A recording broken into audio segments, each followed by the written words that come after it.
अभी हम शिवरात्रि महोत्सव के उस उत्सव में हम बहुत प्यारा सा सोहर लेके आए हैं। जैसा लगे आप लोग कमेंट में लिख के ज़रूर बताना।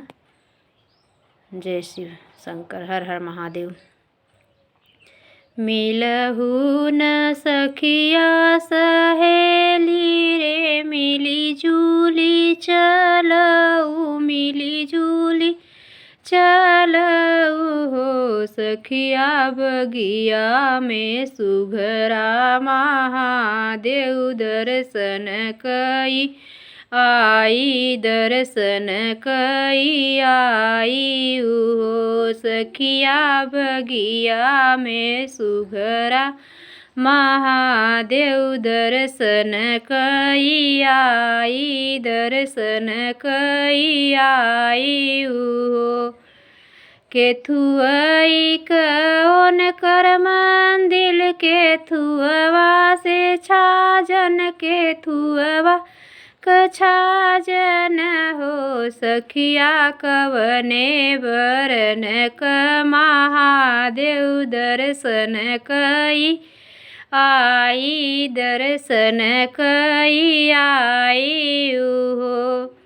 सोनमाई कौन कर मंदिर, रूपे कर छाजन, रूपे कर छाजन हो सखी चनन क लगा दरवाजा दर्शन कई आई हो सखिया सवरे बरन क महादेव दर्शन के कई आई हो। केहू सखी पहिनी रेशम साड़ी, केहू हो त चुनरी नी हो सखी, केहू पहिनी साड़ी पीताम्बर, सबई सखी चली दी हो सखिया केहू पहिनी दखिनवा क चीर,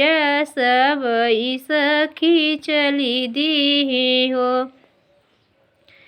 पूजिनी पाटिनी सखिया त घर के लवटलिनी, घर के लवटलिनी हो सखिया कवन कवन बर मांगू त हम के बतौत्यू हो, हम के बतवती हो सखिया कवन कवन बर मांगू हम के बतवती हो। सासू त मांगे कौशल्या ऐसन, ससुर राजा दशरथ हो सखिया पतियत मांगे श्री राम, अयोध्या के नायक, अयोध्या के नायक हो। सासू त मांगे कौशल्या ससुर राजा दशरथ, ससुर राजा दशरथ हो सखिया पतित मांगे श्री राम, अयोध्या के नायक, अयोध्या के नायक हो।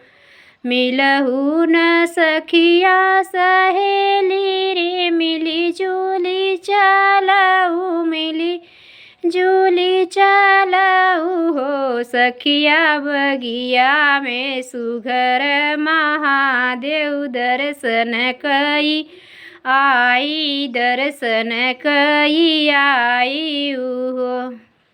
सभी को जय श्री राम, हर हर महादेव।